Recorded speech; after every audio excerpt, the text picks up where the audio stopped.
जो मोहन भागवत कह रहे हैं के शर्मा जी, वो ऐसा लग रहा है कि पैशन की बात हो रही है।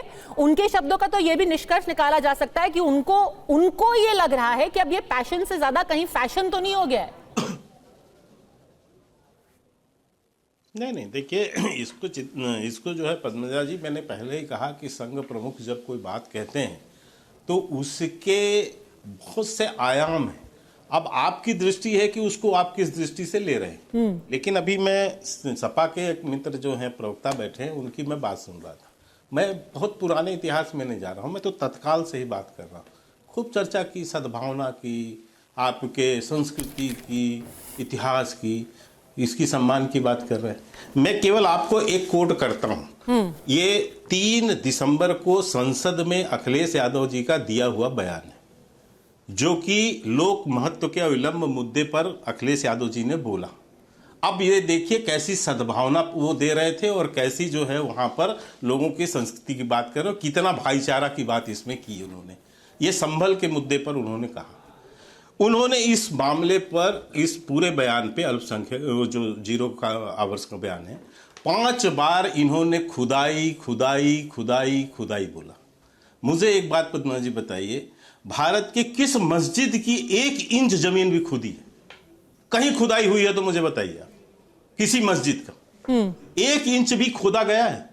लेकिन आप सदन में खड़ा होके और बाहर भी आप लगातार जो है टीवी में बयान देते हैं कि मस्जिदें खोदी जा रही हैं, मस्जिदें खोदी जा रही हैं। बिना तथ्यों के आप लोगों को गुमराह करने के लिए झूठ बोलकर लोगों को उकसाते हैं, एक वर्ग विशेष को, ताकि उसमें अराजकता पैदा हो। इसी में 5 बार कहा। और इसके अलावा देखिए क्या चीज बोला इन्होंने शुरुआत में कहा, संभल इसलिए जाना जाता था कि वहां पर लोग भाईचारे के साथ रहते हैं। वहां पर अभी से नहीं बल्कि सदियों पुराना भाईचारा है और लोग हजारों सालों से इसी तरह रहते आए।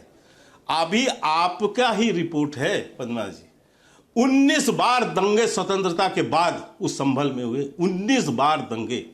एक ही दंगे में 184 लोगों से ज्यादा हिंदुओं का नरसंहार वहां पर हुआ। और अखिलेश यादव को वो भाईचारा दिखता है, हिंदू मारे जाए तो भाईचारा। फराज भाई, और वहां नरसंहार हो, वहां दंगे हो, हिंदुओं का पलायन हो, तो ये सब भाईचारा है साहब, ये मुस्लिम भाईचारा आज के इसमें। तो ये तो इनकी सद्भावना की और संस्कृति की परिभाषा है। हिंदू स्वयंसेवक नहीं, इनका जो करतूत जो है सबके सामने, एक शब्द भी आज तक वहां के लोगों के संदर्भ में अखिलेश यादव ने नहीं कहा। और कम से कम 815 दंगे अखिलेश यादव के शासनकाल में उत्तर प्रदेश में हुए, 200 से ज्यादा मौत हुई हिंदुओं की वहां पर। ठीक है, मुजफ्फरनगर दंगा याद होगा लोगों को, जिसके बाद यह कहा गया कि केवल मुआवजा मिलेगा तो मुसलमानों को मिलेगा, और उसके लिए सुप्रीम कोर्ट ने इनको फटकार लगाई इनकी सरकार को। ये तो भाईचारा है इनका, ये हमें ज्ञान दे रहे हैं, रामचरितमानस सुना रहे हैं हमको ये। हाँ, पर जो जनाब हमको रामचरितमानस सुना के सद्भावना सिखा रहे हैं। पर के शर्मा जी, जो भाईचारा और सद्भावना की बात हो रही है, भाषा बता दीजिए थोड़ा। उन शब्दों की बात, उन शब्दों का इस्तेमाल तो संघ प्रमुख ने किया है, अखिलेश यादव ने नहीं किया है। अभी तो फिलहाल उन शब्दों का इस्तेमाल नहीं, संघ प्रमुख ने, लेकिन दंगे की वकालत नहीं की है। संघ प्रमुख ने आज तक किसी दंगाइयों को मुआवजा देने की बात नहीं की है। संघ प्रमुख ने जिस सद्भावना की बात की है मैं वो बताता हूं। मैंने इसीलिए कहा कि उनको समझने की जरूरत है। उन्होंने सद्भावना की बात करते हुए कहा, हिंदुत्व, एक बार नहीं कई बार कहा, हिंदुत्व क्या है? हिंदुत्व जो है कांग्रेस पार्टी के लिए आतंकी विचारधारा है, ठीक है ना। लेकिन भारत के सुप्रीम कोर्ट ने हिंदुत्व को जिस तरह से परिभाषित करते हुए कहा कि ये हिंदुत्व भारत की जीवन पद्धति है, संघ प्रमुख ने एक बार नहीं कई बार दोहराया कि इसको समझने की जरूरत है। लेकिन आज भी आप खुले रूम से बोलते हैं कांग्रेस के नेता, इनके कई नेताओं ने लिखा है, बोको हरम से तुलना की है हिंदुत्व सर, और उस सब की हमने चर्चा की है। जो है आप हमको जो बता रही हैं वो इनको ज्ञान दे रहे हैं कि हिंदुत्व को समझो, भारत को समझो, हिंदू राष्ट्र को समझो, सद्भावना की बात को समझो, के शर्मा जी की बात को समझो। के शर्मा जी, अगर मंदिर के मुद्दे पर कोई अपना राजनीतिक भविष्य उज्जवल करने में जुटा है, तो वो समाजवादी पार्टी का तो कोई रेफरेंस दे नहीं रहे होंगे मोहन भागवत, वो तो किसी और का। या आप कह रहे हैं कि मंदिर के मुद्दे पर समाजवादी पार्टी राजनीति कर रही है? अरे क्या बात कर रही है पद्मजा जी? सुनिए, मुझे एक चीज बताइए पद्मा जी, क्या ये कहना राम भक्तों निहत्थे राम भक्तों को गोली मार देना ये अपने वोट बैंक का तुष्टिकरण नहीं है?